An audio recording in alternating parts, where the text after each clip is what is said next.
Amigos de Venezuela siempre, siempre Venezuela, en este segmento del programa tenemos a un invitado especial. Se trata del vicealmirante Mario Iván Carratú Molina, quien está con nosotros. Él se encuentra actualmente en los Estados Unidos, donde está realizando actividades diversas, también en promoción de la defensa institucional del país. Con él vamos a estar conversando en este segmento. Vamos a darle la bienvenida. Bienvenido, vicealmirante. Bienvenido a Venezuela siempre, siempre Venezuela. Buenos días, Alan. Gracias por la invitación. Tenía tiempo sin salir en los medios de comunicación y esta oportunidad, pues, lo considero oportuno y pertinente que usted me haga esta entrevista. Un saludo a la audiencia venezolana o extranjera en cualquier parte del territorio nacional e internacional. Un saludo para todos, con mi mayor deseo por tranquilidad, paz y libertad. Bien, hay un tema que usted ha tratado durante muchos años y es un tema que cada vez es recurrente en el análisis político de lo que vive actualmente Venezuela. Usted ha dicho en repetidas oportunidades que Venezuela fue parte de una estrategia internacional para su control y dominación. ¿Pudiera ampliarnos un poco más sobre este tema?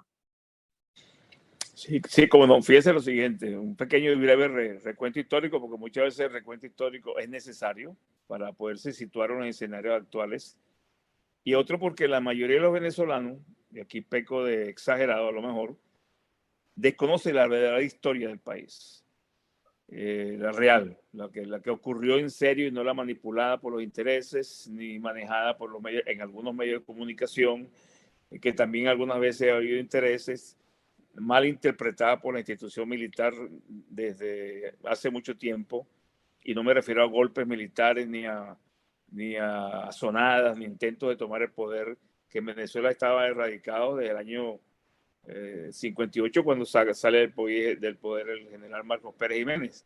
Entonces, a raíz de la caída de Pérez Jiménez, Venezuela inició un proceso de reorientación de los valores democráticos e institucionales con la Constitución del 61.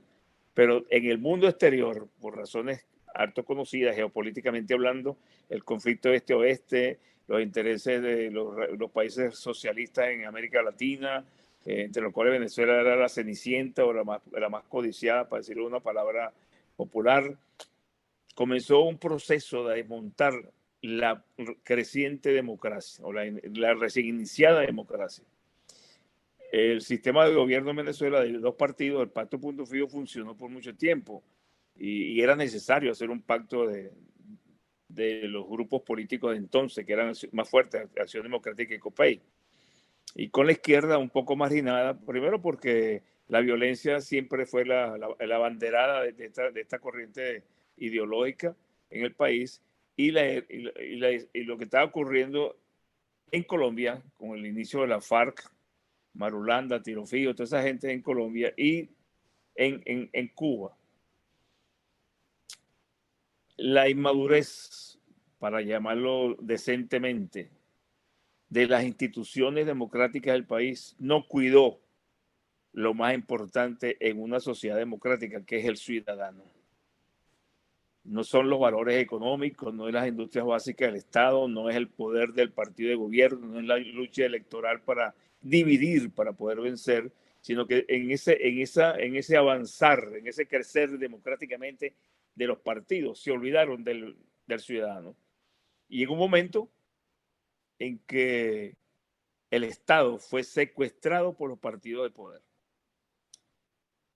las clases empresariales, los medios de comunicación y los ciudadanos que desconocían lo que había ocurrido en los periodos anteriores, históricamente hablando, desde el 45 a esta parte. Se crearon rencillas, se crearon discrepancias sociales y políticas y personales, y eso fue un virus, para llamarlo de una manera, que comenzó a debilitar el sistema democrático venezolano. Estando yo en el Estado Mayor Naval en la Armada venezolana, hicimos un estudio del proceso democrático. Ya había ocurrido el Caracazo, estaba en el gobierno del presidente Pérez, y ahí determinamos, en un estudio muy superficial, no fue muy profundo, que las élites empresariales ya se habían cansado de financiar a los partidos políticos para llegar al poder. Ya ese interés de los grupos importantes económicos del país, que quienes no lo conocen, estaba el Grupo Cisneros, que eran los medios de comunicación prácticamente casi todos, Venevisión y el Grupo Cisneros, el circuito 1BC, Radio Caracas Televisión, estaba el Grupo Santa Lucía, estaba el Grupo Girara y otro grupo que estaba en Barquisimeto. Y todos ellos están enfrentados democráticamente para lograr el poder. Y le apareció el presidente Pérez, ganándole por la base de Acción Democrática, dejó el liderazgo político de Lucinchi, que había terminado muy mal su gobierno, asumió una posición con la historia que él dejó en su primer gobierno, muchas partes malas, muchas partes buenas, pero fue una historia que de mucha controversia política, e inclusive todo estuvo a punto de ser juzgado. Y llega al gobierno y en lugar de apoyarse, como todo el mundo esperaba, no es que el paquete económico ni que esas cosas, sino que en lugar de apoyarse en su partido, que decían en aquel entonces, el partido AD, en este caso, libera de responsabilidad política del compañero Carlos Andrés Pérez para que haga su gobierno. Es una gran mentira. Y así decía también Copey, con los gobernantes de Copey, que fue Caldera y Lucinchi y Luis Herrera. Y entonces, cuando Pérez llega al poder, cambia. O sea, el equipo de gobierno que incorporó Pérez no era un equipo de partido, ni de intereses de partido, ni de empresas, aparentemente. Y comienza el roce interno, íntimo, entre Acción Democrática y el gobierno. O sea, Yo no estaba Pérez, desde esa perspectiva, Pérez sorprendió a la clase política y económica de Venezuela. Cambió la manera tradicional de las relaciones de poder. A la clase sí la cambió, indiscutiblemente que la cambió, porque por eso fue que salió del poder después. Pero mi manera de verlo, acuérdense que yo soy militar, venía de la flota, venía de un ámbito muy apartado de la realidad política nacional, de lo que era el gobierno, no como otras fuerzas, el ejército y la guardia, que siempre están en los estados y están en el territorio muy cerca de las autoridades ejecutivas del estado. Y yo llego al palacio y me doy cuenta que hay un roce muy grande entre el Partido de Acción Democrática, ya se veía venir, ya se veía en la calle, ya se sentía en la calle, y ese roce, debilitando el partido, se unió la izquierda o los grupos radicales venezolanos. A mí la definición izquierda y derecha a mí no me parece adecuada a los tiempos que estamos viviendo.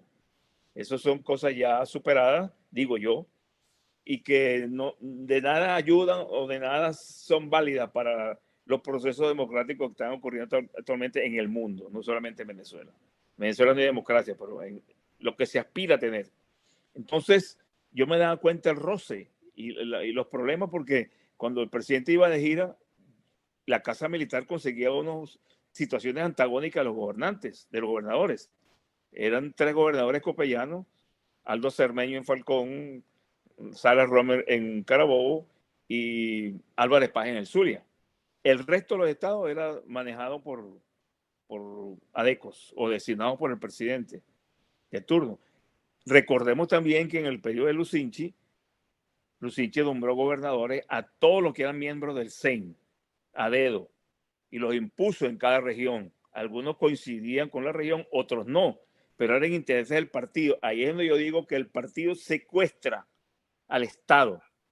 La figura del Estado, que recae en los 3 poderes fundamentales de una democracia, son el ejecutivo, el legislativo y el judicial, se trasladan a la cabeza del partido y de ahí se dirigía el gobierno nacional. Acuérdense que Gonzalo Barrios todos los domingos da una rueda de prensa y ahí marcaba la agenda nacional, política nacional, inclusive la política económica. Y así lo hacía Caldera con su programa de televisión, y así lo hacían los líderes políticos. Y los medios de comunicación eran la ventana para que el ciudadano se diera cuenta de unas realidades que estaban ocurriendo. Bueno, eso fue deteriorando, y por eso que digo el descuido, se descuidaron del ciudadano. En Venezuela habían 5 clases sociales, en ningún país del mundo. Y bueno, ¿y qué es lo que pasa? La distribución de la riqueza. No, porque el petróleo es enfermo. No, no. El petróleo no nos informó. Eso era un recurso que se utilizó para crecer, porque Venezuela era el país de mayor crecimiento en América Latina, el de mayor crecimiento educativo, el de social, de salud, de bienestar, de equilibrio social, a pesar de que habían 5 clases. Pero fueron infiltrados los barrios, la clase media, las carencias en aumento a partir del Viernes Negro en el año 83. Comenzó una degradación paulatina y creciente del mejoramiento social de la calidad de vida. Y el pueblo se obstinó, se cansó de promesa, promesa, promesa y bienestar, y el bienestar no llegaba a la mesa, no llegaba al bolsillo del empleado, del trabajador, de la clase media hacia abajo. Y eso destruyó la democracia, porque una democracia que no es de ciudadanos no es democracia. La democracia no es de partidos, es de los ciudadanos, que el partido organiza la sociedad y la transforma en una fuerza política X para llegar al poder, pero el partido inicialmente divide la sociedad para poder vencer. Al dividir la sociedad, atomiza la fuerza social y la identifica, en este caso Venezuela, COPEI, AD y los partidos radicales, o los partidos que no tenían acceso, más de izquierda, pues más fuera de centro. Entonces, ¿qué papel, vicealmirante, jugaron los representantes, los embajadores cubanos, los miembros del partido cubano, el gobierno cubano, en todo este proceso que me está describiendo? Toda la vida estuvieron infiltrados en el país. Desde el año 1961, cuando fue Fidel Castro a Venezuela, ¿quién lo recibió? El presidente de la Federación de Centro, Carmona, el doctor Carmona, fue ministro de la Secretaría de Pérez. Fue oficial de enlace, oficial de enlace, me refiero, político de enlace entre el gobierno de Pérez y el Congreso de la República. Y decía, bueno, este señor era fidelista, era izquierda, en aquel entonces desarrolló, creció democráticamente, ahora es una figura importante de un gobierno democrático. Estaba Germán Layret en el Consejo de Ministros, que también había sido un guerrillero. Estaban de Acción Democrática, solamente habían 12, Durán y Eizaguirre. Los demás eran técnicos, Miguel Rodríguez, Moisés Naín, Carlos Blanco, que era de la COPRE, etcétera. Era un gobierno amplio que el presidente intentó amalgamar a todas las fuerzas políticas del país o tendencias del país, inclusive la empresarial e inclusive la sindical. El presidente de la CTV, Adolfo Ramírez León, era un hombre que iba todas las semanas a hablar con el presidente Pérez.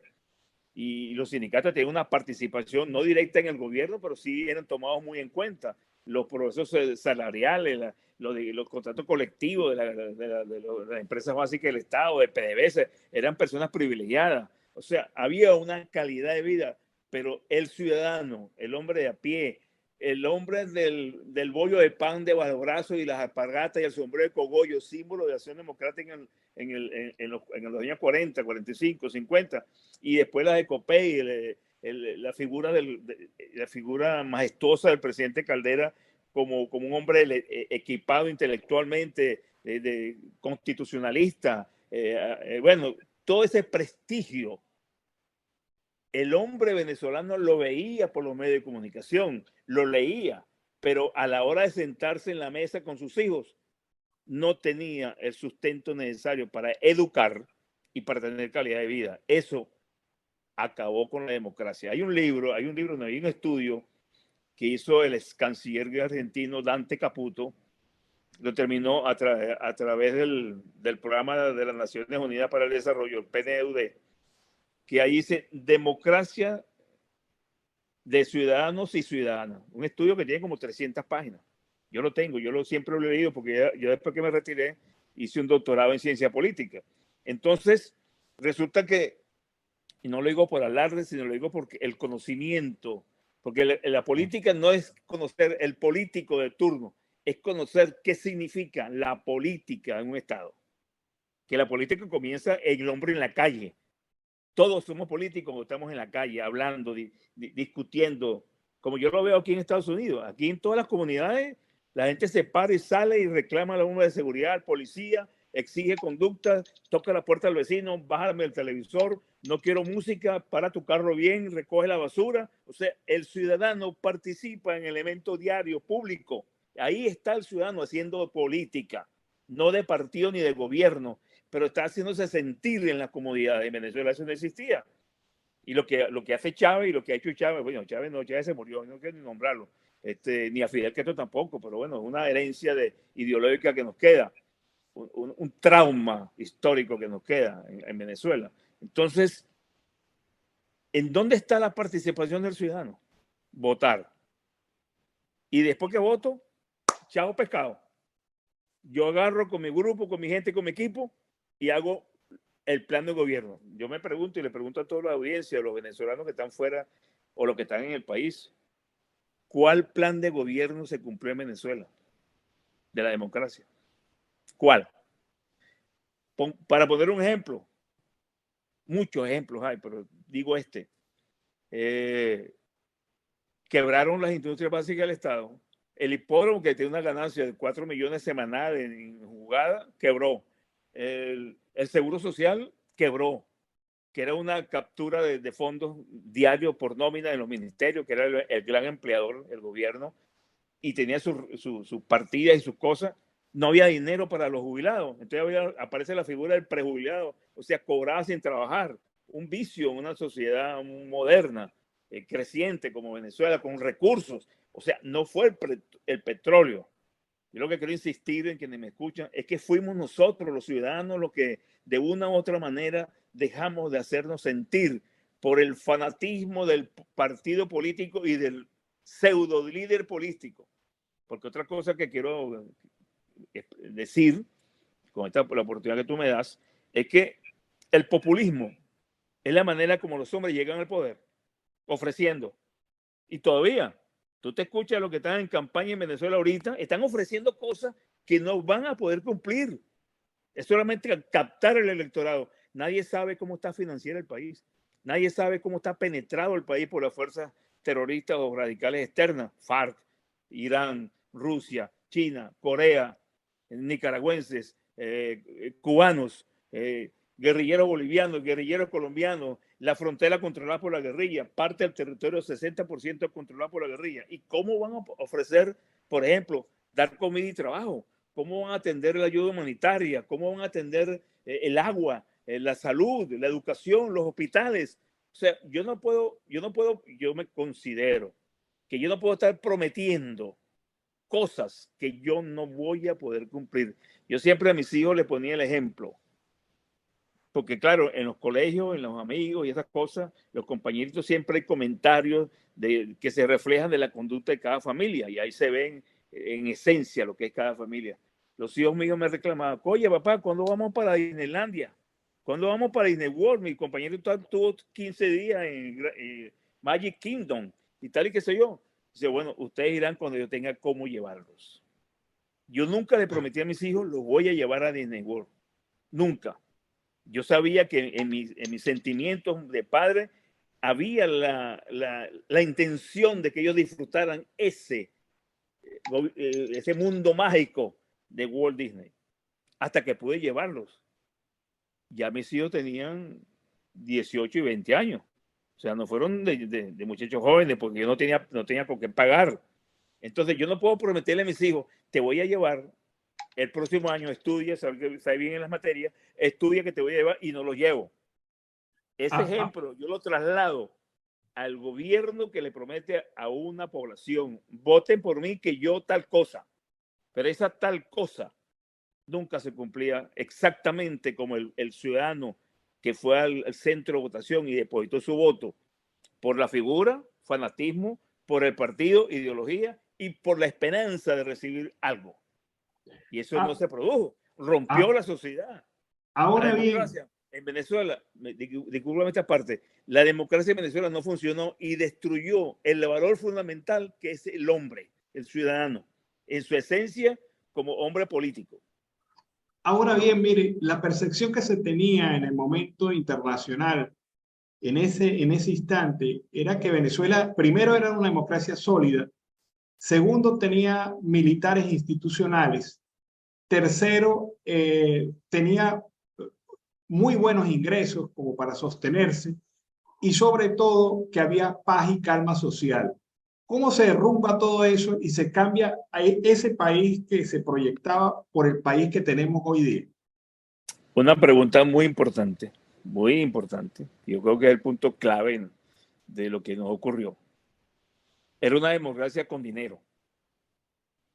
Era sólida con el pulso del impacto económico en el bolsillo clientelarmente.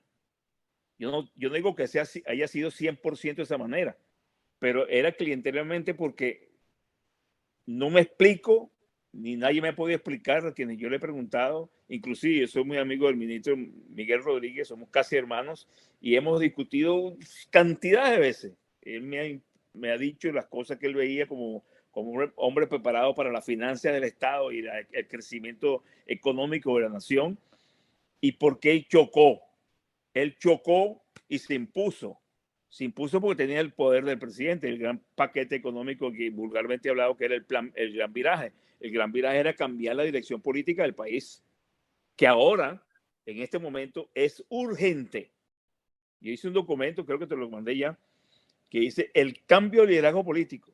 Porque si no hay cambio de liderazgo político, no hay cambio político en Venezuela. Y seguiremos dando tumbos. Y seguirán estos señores en el poder de una u otra manera. De manera directa o de manera tangencial, pero seguirán en el poder, porque la costumbre ya hecha, ¿cómo te puedo decir? Hecha identidad en el venezolano, en el hombre de poder venezolano es llegar al poder para ver cómo me arreglo. Fíjese el caso Guaidó, no sé si tú estás de acuerdo, el caso Vecchio, el caso, todos estos Borges, Gerardo Blay, Capriles, López, eran muchachos jóvenes formados en las familias que heredaron poder por sus funciones en la democracia del pasado y crecieron en un ambiente cómodo y fácil y llegan al poder en lugar llegan al poder, no llegan al ámbito político en lugar de dedicarse a ayudar al venezolano a concretar una fórmula unida, no de unidad política, una fórmula conjunta, para no decir la palabra unida, que me suena a demagogia, populismo, para presentar una opción. El pueblo volteó hacia el populismo del gobierno entrante de Hugo Chávez porque se agotó el populismo de Adey Copey y un traslado de expectativas populistas de ese venezolano acostumbrado a tener la cosa fácil porque el petróleo permitía jugar con el dinero. Pero había una cosa importante que no sé si tú estás de acuerdo o la audiencia. En Venezuela no se respeta la Constitución. En Venezuela la Constitución es un trapo, es un papel, no se respeta. Lo viví en el Palacio, lo viví como militar. Lo que pasa es que el militar no se puede expresar por los términos institucionales y legales. El militar no puede hablar en grupo. En las Fuerzas Armadas uno cuando entra, usted habla por usted solo. Yo, Iván Carratú, tal cosa. Yo, teniente tal cosa. Tú no puedes decir nosotros. Porque en las Fuerzas Armadas tú decir nosotros, y es una filosofía que no la conocen en los medios civiles, en la mayoría de la gente, en los medios públicos, pues, los que no son militares, no entienden por qué el militar no se pronuncia, porque no se puede pronunciar. Fíjese lo que está pasando ahora en las Fuerzas Armadas. Ya hay personas que están hablando y diciendo, porque ya esa institución no existe de hace tiempo. Desde que Caldera perdonó a los asesinos rebeldes y los reincorporó a las Fuerzas Armadas. ¿Qué fue lo que hizo Caldera? Destruyó la institución militar, justificó el golpe. Cuando tuvo unos golpistas que van a la casa, no de Pérez, de un presidente, y van a su residencia personal del presidente, no está la familia del presidente, que son ciudadanos, y los agreden a tiros, morteros, ametralladoras, cañones, y rodean y matan personas, ¿cómo yo, presidente, voy a perdonarlos? Y entonces a los que se portaron bien, que era su deber, que respetaron la Constitución, que era nuestro deber, en eso me encuentro yo, el día que el presidente Caldera, y lo digo con letras grandes, mayúsculas, pero por desprecio, no por respeto, El día que el presidente Caldera sobresee a los rebeldes militares y asesinos, en ese mismo mes a mí me sacaron de Venezuela. Y mis compañeros militares me decían, coño, Carratú, me disculpan la palabra que se me salió. Oye, mira, Carratú, tú que estuviste en el palacio, que salvaste al presidente, que lo sacaste, el presidente te está sacando el país, me destituyó y me sacó el país. ¿En qué era yo enemigo del gobierno? ¿Cómo yo era un hombre peligroso para el gobierno del presidente Caldera? Nadie lo entiende, yo sí lo entiendo, porque él estaba en la conjura para tumbar a Pérez. Y él no le interesaba que yo hablara públicamente, ni que supiera, estando en militar activo, hablando de lo que ocurrió en el Palacio y que ocurrió los meses antes y los meses después. Yo y la Casa Militar y yo, tuvimos 7 meses sin salir del Palacio por amenaza de muerte al presidente, a la familia, a las hijas. Eso era diariamente. Y tenemos que estar pendientes del presidente, de la familia, de las hijas del presidente que no eran de su esposa y a la casa presidencial. Entonces, yo veía por televisión la gente hablando y discutiendo. Y digo, ¿qué es lo que están diciendo? ¿Por qué se expresan de esa manera? No saben lo que está viviendo este hombre en el palacio, solo. Porque en Venezuela hay otro problema. La lealtad es chiquita. Las cercas entre la lealtad y la deslealtad es un hilo muy tenue, que apenas se ve. Solamente se siente cuando los hombres se encuentran en una traición, o en un acto innoble. Yo lo viví. Yo vi al presidente Pérez llorar. Yo lo vi reflexionar en silencio.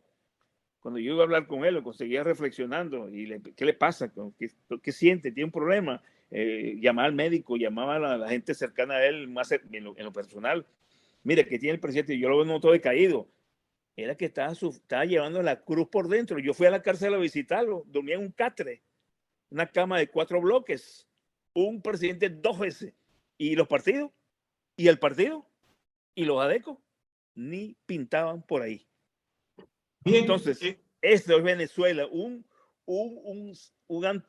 centro político de ciudadanos, pero que no se respetan a los hombres entre sí. Y eso es lo que nosotros tenemos que recuperar para poder cambiar a Venezuela. Hombres éticos, preparados, equipados intelectualmente, que no tengan trayectoria negativa, que puedan rendir cuenta y hayan rendido cuenta de sus actividades y que puedan responder a la demanda social, que en este momento no hay país del mundo que tenga una demanda importante como los venezolanos. No porque sea Venezuela, es porque nosotros venimos de una altura social y política en el continente alta, Canadá, Estados Unidos, Brasil y Venezuela, y ahora somos Venezuela para arriba, ni Haití.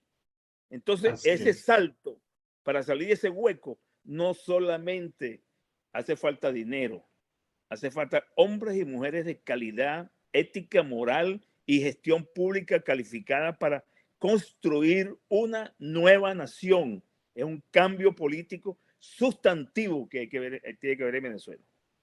Bueno, vicealmirante, estos temas son de verdad importantes. Vamos a finalizar este primer segmento de la entrevista.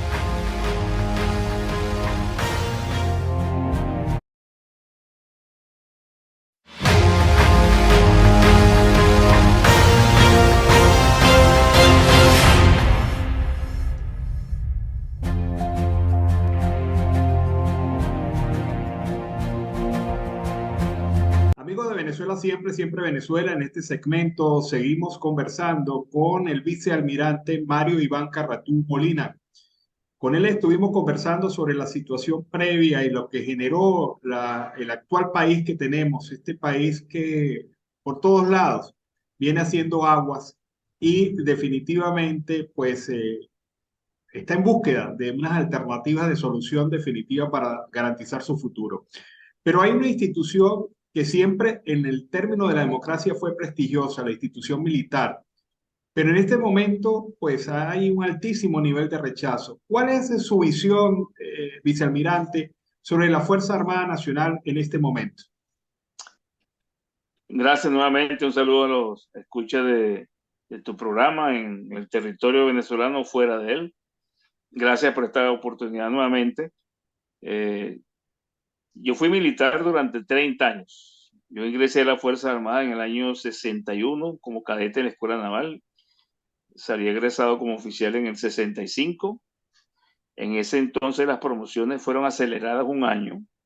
La Escuela Naval era de 5 años por el problema de la lucha contra la guerrilla, que es la primera vez que el Estado venezolano utiliza la Fuerza Armada como institución de la defensa para defender la soberanía y a los venezolanos, que era la penetración fidelista en Venezuela y que hizo cabeza en la Universidad Central, en las escuelas técnicas y en algunas universidades y liceos del país. Y también en el interior, en las zonas campesinas y rurales, porque la reforma agraria que comenzó Rómulo Betancourt en el año 62 con el ministro de Agricultura y Cría, que era el doctor Jiménez Landines, me acuerdo porque el hijo de él estudiaba conmigo, éramos compañeros, y yo conocí mucho a ese ministro a mi nivel, pues yo estaba empezando bachillerato, pero lo conocía en su casa, etcétera, etcétera. Esa reforma agraria no logró democratizar el campo, la producción. Los grandes capitales le compraron a los campesinos la bienhechuría de sus tierras a unos precios irrisorios y ellos acumularon tierras que al final del tiempo fueron productivas algunas y otras no fueron tan productivas. Entonces la reforma agraria copiada del Estado mexicano se, se atrofió durante la democracia. Eso es un comentario. Entonces las Fuerzas Armadas entramos en ese grupo de institucional de entonces, veníamos de una dictadura, los militares eran rechazados, son rechazados y eran rechazados en el 45 también por las élites civiles y bueno, ingresamos al campo político como institución, no como individuos. Y la Fuerza Armada, después que terminó el proceso antiguerrillero en el año 85, pero antes de eso, el presidente Caldera nuevamente perdona a los guerrilleros, que era la famosa política de pacificación. Pero al pacificar a los guerrilleros, no reconoció el evento donde las Fuerzas Armadas habían dado hombres, vidas, recursos, el plan de ayuda mutua de los norteamericanos, la conformación real de la Fuerza Armada para operar en conjunto, no individualmente el ejército. Las primeras bajas del ejército fueron grandiosas contra la guerrilla. Entonces hubo un cambio importante en la estructura militar venezolana del empleo militar en defensa, que la defensa no era solamente en el campo y en el terreno guerrillero, sino en la defensa de las elecciones, porque la izquierda o lo que eran en ese entonces radicales amenazaban con evitar el proceso de elecciones donde ganó Rómulo Betancourt. Y digo esto porque a mí me correspondió tripulante de un transporte ir a buscar a Estados Unidos, venir aquí, donde yo me encuentro ahorita, equipamiento para 18 batallones de cazadores. Y Fidel Castro nos amenazó con torpedear el barco y hundir el barco en alta mar. Y llegamos a Venezuela después de 6 días de navegación, protegidos por submarinos, destructores y aviones norteamericanos, porque nos iba la amenaza de Fidel Castro a ese barco, que era el transporte Guayana, T-18, era que no lo iba a dejar llegar a Venezuela, porque ahí venían abastecimiento para los grupos antiguerrilleros entonces, que fueron 18 batallones creados nuevos para la guerrilla. En ese proceso se graduaron muchos oficiales antes de los 4 años y se incorporaron de lleno a la lucha armada. Fue una lucha cruel, cruenta, de esa historia, de esa época criticable bajo tu punto de vista, no solamente por las Fuerzas Armadas, sino por los grupos insurgentes que bombardeaban, mataban policías, bueno, los bancos de Venezuela no tenían vigilancia, ni tenían puertas de acero, eran unas puertas de vidrio sencillas en ese entonces, y en cada esquina, en cada cuadra, cada bloque había un policía de punto que llamaban en ese entonces, y eran hombres humildes, algunos reservistas militares, y los mataban en las calles como si fueran perros o patos. Y eso fue un periodo muy crítico. Y Caldera los perdona, los pacifica, pero no hubo acción de justicia. Y aparte de no ser acción de justicia, los incorpora a la vida política y los mantienen, porque la mayoría no trabajaban, de esa gente, de esas personas, pues, ciudadanos.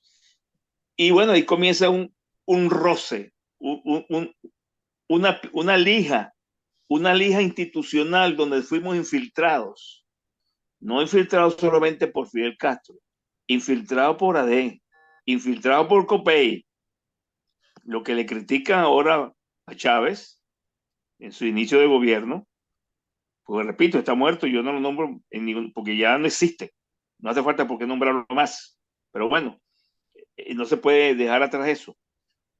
Y nosotros, los militares, fuimos partidizados, no que fuimos politizados, es un concepto para mí equivocado. Fuimos partidizados donde las cúpulas del partido decidían a quién ascender y a quién no. De muchos combatientes antiguerrilleros, aguerridos oficiales del ejército, de la Guardia Armada de Aviación, que participaron directamente en los teatros de operaciones, porque yo lo que hacía era patrullar en el mar, para evitar que se metieran los guerrilleros que venían de Cuba y las armas que venían de Cuba. Pero hubo familias inclusive que tuvieron que mudarse, secuestro de señora, amenaza a los niños en el colegio, todo eso lo vivieron las Fuerzas Armadas en aquel entonces. Entonces, ¿qué ocurrió? Fue un deterioro cuando las guerrillas pierden, las Fuerzas Armadas se convierten en el objetivo a destruir por los grupos radicales. Y nos comenzaron a infiltrar. Y en las narices nuestras se metían. Y aparecían pintas en los baños, pintas en los colegios, en las escuelas militares, pintas en los pizarrones, pintas en los comandos, saboteo, en robo de municiones, en robo de caserina, en robo de fusiles, robo de pistolas, para equipar los grupos guerrilleros. Y eso el sector político nunca le dio seriedad, nunca le dio importancia. Yo no le quiero echarle la culpa al sector político. Fue un problema institucional. Los poderes del Estado no funcionaban, la Constitución no respetaba, eran grupos de poder que mandaban, eran grupos importantes de todos los sectores de la vida nacional que se metían en la parte del gobierno e inclusive pretendían manejar desde afuera a las Fuerzas Armadas. Entonces el comandante en jefe, que era el presidente, a quien nosotros veíamos como la autoridad civil, pero encargada de los militares, no se ocupaba de su función como comandante en jefe.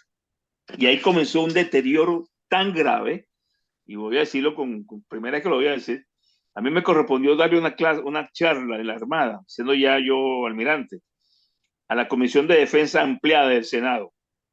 Fueron aproximadamente a la Comandancia de la Armada, fueron como 70 senadores y diputados a un intercambio institucional, y era lógico que nosotros en la Armada le diéramos la bienvenida y le hiciéramos una exposición. Entonces a mí me encargaron de hacer la exposición. Yo fui a hablar con el comandante de la Armada para ver qué orientación me daba para lo que yo iba a decir. Me dice, mira, Carratú, no te preocupes, a esos pendejos dile lo que te dé la gana. El comandante de la Armada refiriéndose a los senadores y diputados. Y eso fue mucho antes que apareciera y ese, la cosa está mal. Dije para mí adentro. Yo preparé mi conferencia, yo preparé mi exposición, 40 minutos hablándole a esas personas. Se paró un señor que yo no conocía casi ninguno de ellos, por la televisión algunas veces. No, y apellido Kaufman, que era dueño del cementerio del Este, diputado. Me dice, ¿dónde está usted metido? Y bueno, en la Marina, pues. Mi trabajo es que yo me gradué aquí 20 años hasta ahorita. Y usted no lo conocía, nadie sabe quién es usted. Porque yo tuve 17 años embarcado. Yo no tenía contacto con el medio político. A mí no me llegaron los partidos a conquistarme, porque eso era lo que hacían, a conquistar grupos, individuos, de manera individual, y valga la redundancia, que le veían proyección institucional. Entonces, Ahora, ahora a bien, eso. hay un tema, ya que usted toca esto, una de las grandes críticas que se le hacía a la figura del Congreso Nacional era el manejo, tal vez irregular o regular, del tema de los ascensos militares. ¿Usted cree que esto también tuvo que ver mucho en el deterioro de la institucionalidad dentro de la Fuerza Armada? Eh, Sí, no. Déjame decirte sí, porque la tradición militar venezolana viene de la batalla de Carabobo, cuando el libertador Simón Bolívar le envía al Congreso la lista de los combatientes en la planicie de Carabobo para los ascensos y le pide al soberano Congreso de la República de Venezuela el permiso para ascender en el campo de batalla a los héroes de entonces. Ambrosio Plaza, el Negro Primero, etcétera, etcétera. Pues todos esos combatientes de esa época, militares o no, porque en esa época no había escuelas militares. Los que estuvieron en la Fuerza Armada entonces eran Bolívar y Sucre. Los demás eran de montoneras que habían en el campo con una lanza, con un machete y un caballo. Se habían convertido en héroes combatientes frente a las unidades militares formadas de Murillo, españolas, de la corona. Entonces, sí era necesario, porque es lo que es la filosofía que está detrás de ese acto. El soberano, que es el ciudadano, elige sus representantes al Congreso de la República. Separación de poder. El Congreso, como poder legislativo, es un poder. El poder ejecutivo en manos del presidente y el poder judicial en manos de la Corte Suprema. Entonces, el militar tiene que pasar por el Congreso y estudiar quiénes van a ser los mejores militares para dirigir la institución de la defensa, no dirigir, comandar.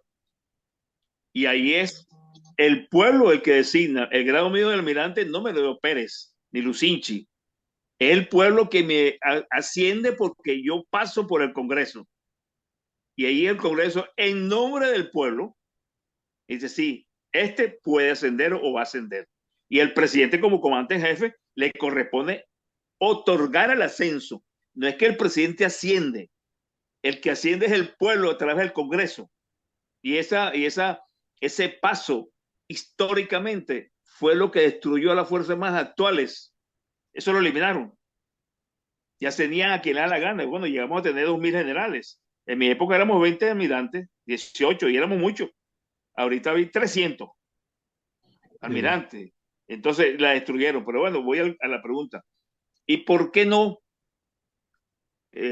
Podría decir yo, en respuesta a tu pregunta. Es porque en ese momento clientelar, la carrera militar se hace chiquita en la medida que tú subes en grado. Y el tamiz o el filtro para tú pasar a ser oficial general, oficial de línea, comandante militar, realmente con todos los honores, en nombre del pueblo, empiezan a coliarse personas por el parentesco político, por la amistad, por el clientelismo, por la jaladera de bolas mutua, no del militar al político, sino al revés, porque yo vi cosas horribles como militar en mis unidades. A mí una vez un senador de apellido Arangurri no me permitía zarpar. Y bueno, mire, yo soy el comandante de este barco, yo tengo que zarpar. No, no, usted no, usted usted espera que yo me baje. Le dije, no, no, lo siento mucho, bájese. Y lo bajé del buque, del barco, en una fragata. Después me llamaron que yo le había faltado respeto al senador, un tico. Ese señor me faltó el respeto a mí, porque yo tengo una misión que cumplir militar y él no me la puede parar. Así sea diputado o senador, era un senador. Y tuve una planta a perro enorme como ese senador, siendo yo capitán de navío. Pero bueno, no va a ascender, bueno, no siendo, pero yo mi cosa la defiendo, mi posición como comandante en barco. Entonces, una injerencia tan grande hasta las compras militares. Una vez yo estaba en un muelle y llegó un barco mercante y comenzaron a bajar tanques blindados con grúas grandísimas y ponerlas en el muelle. Entonces vino un señor que yo no me acordaba quién era, un señor, un político, un diputado, senador. Me dice, ese es el regalito para ustedes en diciembre. O sea, nos estaban regalando unos equipos blindados. ¿Y quién los pidió? ¿Quién los compró? ¿Era necesidad? ¿No era necesidad? ¿Era necesario? ¿Por qué lo compraron? ¿Cuánto costaron? Nada se enteraba uno. A usted le llegaban las cosas ahí. Aquí está su juguetico. Entonces, la institución fue prostituida. Y otra cosa que me da pena decirlo, pero espero que no sea malinterpretado. Los militares no pueden ser hombres resentidos, porque el resentido con poder se convierte en un azote. Hugo Chávez, un resentido con poder. Y todos esos pocos militares que se llegaron al poder con Chávez, que se alzaron resentidos, porque ellos no tenían capacidad para dirigir el país, ni para cambiar el sistema de gobierno, pero sí utilizaron las armas de la República para irrumpir en el poder. Y ahí es donde Caldera es cómplice, porque los perdonó siendo parte de la conjura. Es un compromiso previo y se dio. Y después es electo presidente por el pueblo y electo Chávez por el pueblo. Pero fue una ruptura que hubo en ese entonces tremendamente manejada por los medios de comunicación en aquel entonces. Entonces resulta que sí o no, ahí está es por experiencia y la madurez que yo adquirí en la institución, y ahora que observo lo que está pasando, yo comparo por qué en el pasado ocurría esto y por qué ahora ocurre lo contrario, pero peor. Porque claro, es que no mejoramos, es que nosotros, las Fuerzas Armadas no existen. Desde que Caldera perdonó a los rebeldes militares alzados, que fue el 5% de la población del ejército, pues fueron los que se alzaron. Y los militares no tumbaron a Pérez, ni Chávez, ni Arias Cárdenas, ni ninguno de esos bichos, ni la Fuerza Armada, ni ministro de la Defensa. Lo tumbaron el presidente del Tribunal Supremo de Justicia, Rodríguez Corro, el fiscal de la República, Escobar Salón, el presidente Caldera, Bureri Rivas, Don Vías Terán, Mario Moronta, Teodoro Pecojo, José Vicente Rangel, Américo Martín, Pablo Medina, Aristóbulo, todo ese poco de señores tumbaron a Pérez. Entonces ahora yo me resiento, y lo digo con fuerza, no fuimos nosotros, fueron las autoridades y élites políticas que tiraron una conjura civil-militar, porque fue civil-militar, para derrocar a Pérez. Y ahora, ¿qué ocurre? ¿Cómo hacemos? Yo hice un doctorado en ciencia política, y me disculpa que lo repita, y fui a un foro en la Universidad Católica Andrés Bello, relación civil-militar. Porque la relación civil-militar es la relación del militar con el ciudadano, no con el partido, ni con el político. Ahora, la relación partido-Fuerza Armada es otra, donde interviene directamente el presidente de la República, porque es el comandante en jefe. Y eso tiene que ser muy claro. Y Venezuela esa cosa no ha funcionado así. Entonces, en ese foro, yo le dije al profesor Domingo Irwin, que falleció en paz descanse, habíamos como 20 personas, la mayoría a nivel doctoral, y ahora algunos historiadores que escriben mucho por la prensa y libros y cosas de esas. Y yo le dije, a los caballos le abrieron las puertas y están en la sabana dispersos. ¿Quién los recoge? ¿Qué quise decir? Metieron a los militares en la conjura civil-militar. Los metieron en la lucha de partidos. Después que se alzaron y el pueblo los eleva a la categoría de poder político nacional, ¿quién le quita el poder? No hay ahorita nadie, ni María Corina, ni todo ese poco dicho junto, ni ninguno de los que está hablando va a lograr lo que están prometiendo, porque es necesario un cambio político. Y el cambio político ellos no lo procesan. Los partidos políticos quedaron atrás, se destruyeron ellos mismos. En estos últimos 23 años, ¿qué ha sido el ámbito de partidos en Venezuela? Un negocio, un mercadeo. Y el pueblo pasando hambre. En la vida Venezuela había estado tan peor. ¿Y ellos cómo están? Te pongo mi ejemplo. Yo vine aquí a Estados Unidos a visitar a un hijo mío y no pude regresar. Me negaron el regreso al país. Yo no es que me salí, me vine para acá, viví de mis millones, porque eso es lo que dicen muchas personas, o algunos. No, yo no pude regresar. Yo me quedé con un par de zapatos, 2 pantalones y 2 camisas. Así quedé yo aquí. Y tengo 9 años. Siempre tratando de luchar por el país. Pero la gente no reconoce. No en el caso mío, yo no quiero que me reconozcan nada. Yo soy como soy porque esa es mi convicción de ciudadano y de hombre nacido en Venezuela. No necesito que me reconozcan ahí nada.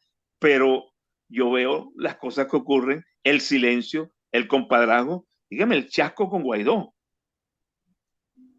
No han rendido cuentas. Entonces yo voy a reciclar ahora el poder político nacional aceptando un individuo que tuvo 3 años o 4 años viviendo y disfrutando el poder y el dinero, repartiendo plata a embajadores, a personas, negociando. Ahora yo, venezolano, le voy a dar el poder a él y a todos los de la Mesa de la Unidad y a todos los que durante 20 años no lograron concretar una acción política para salir de la dictadura porque se ocuparon de ellos y no del país.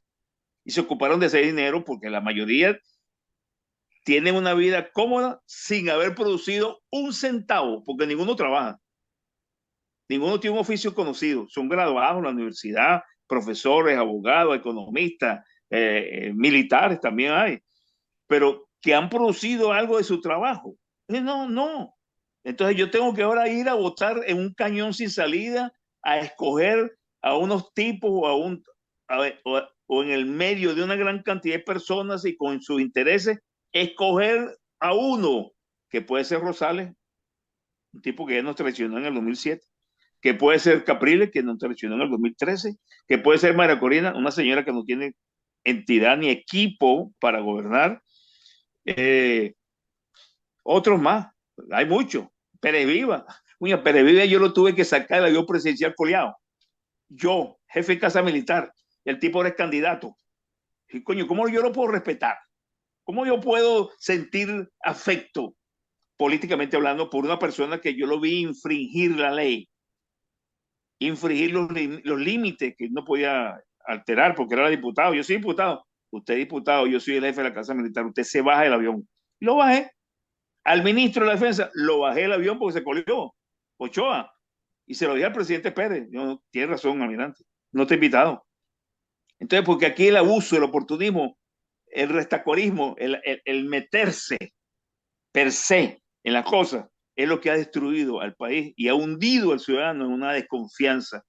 Necesitamos un cambio político, necesitamos una estructura militar nueva. Hay gente que dice que la va a eliminar.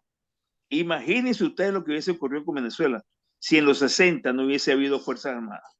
Bueno, Carratú, muchísimas gracias por haber estado con nosotros en el programa. De verdad que cuando conversa uno con usted, pues siente que siempre falta algo.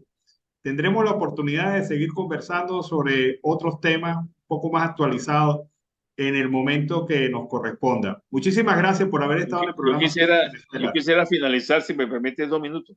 Sí, claro, cómo no.